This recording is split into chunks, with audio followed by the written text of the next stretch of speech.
get those.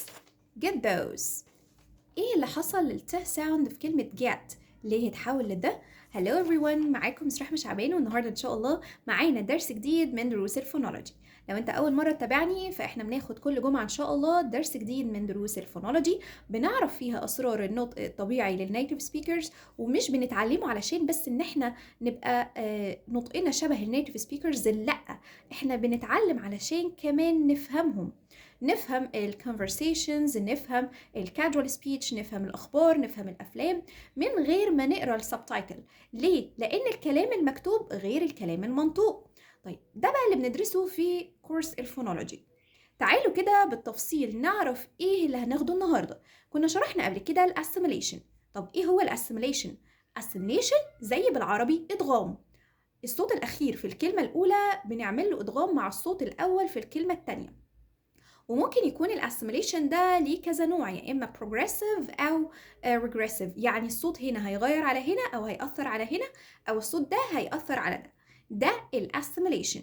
واخدنا كمان ان الاسيميليشن ممكن يكون assimilation of place، assimilation of manner، assimilation of voicing.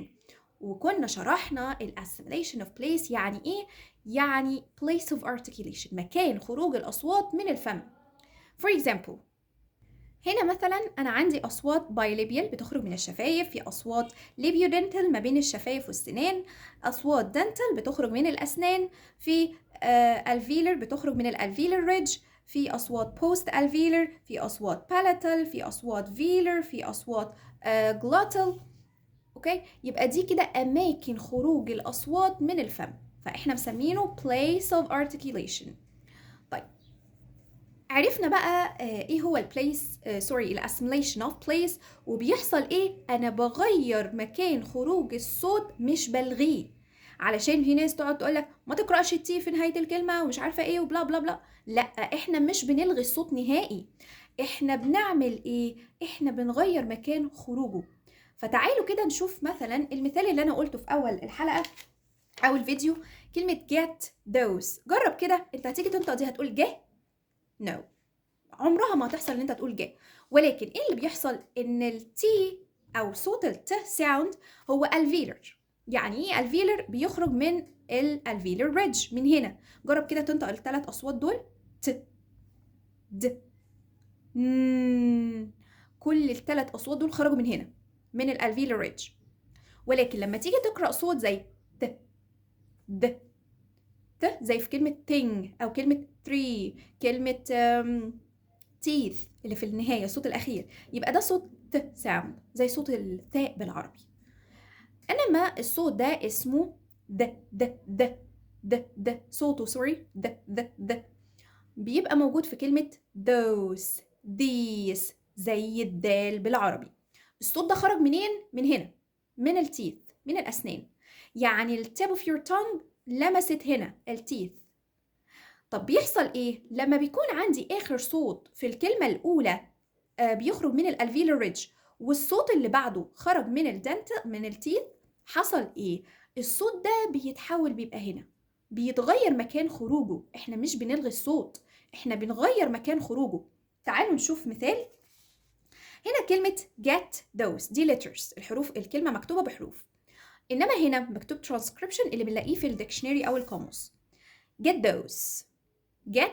those. ولكن ايه اللي حصل بقى في النطق؟ دي طريقة النطق، تمام؟ النطق في الايه، في الكاجوال سبيتش بيحصل ايه لما بقرأ الكلمتين مع بعض؟ تعالوا نشوف.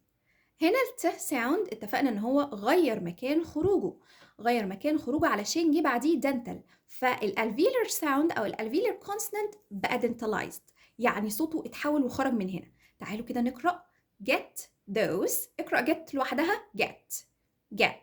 طب اقرأ those لوحدها those.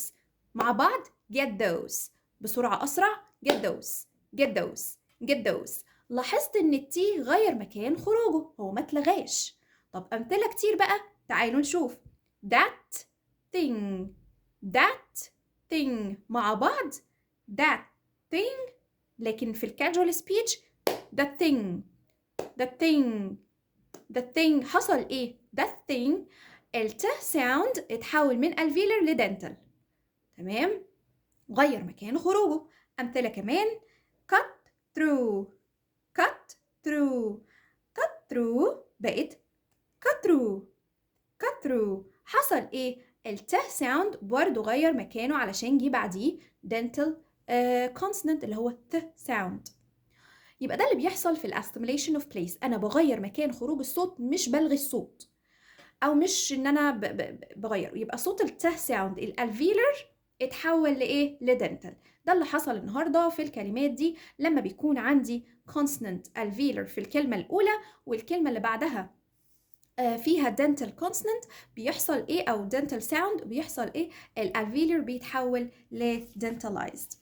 تمام كده. ده بشكل سريع كان ال assimilation of place. لو استفدت النهارده من الدرس، ما تنساش بقى لايك وشير وفولو لبيج ايزي انجليزي على فيسبوك وتيك توك ويوتيوب. ولو عندكم اي استفسار او درس محتاجين ان انا اشرحه، اكتبوا لي في الكومنتس وارد عليكم ان شاء الله بدرس جديد. ما تنسوش بقى لايك وشير، والسلام عليكم ورحمة الله وبركاته.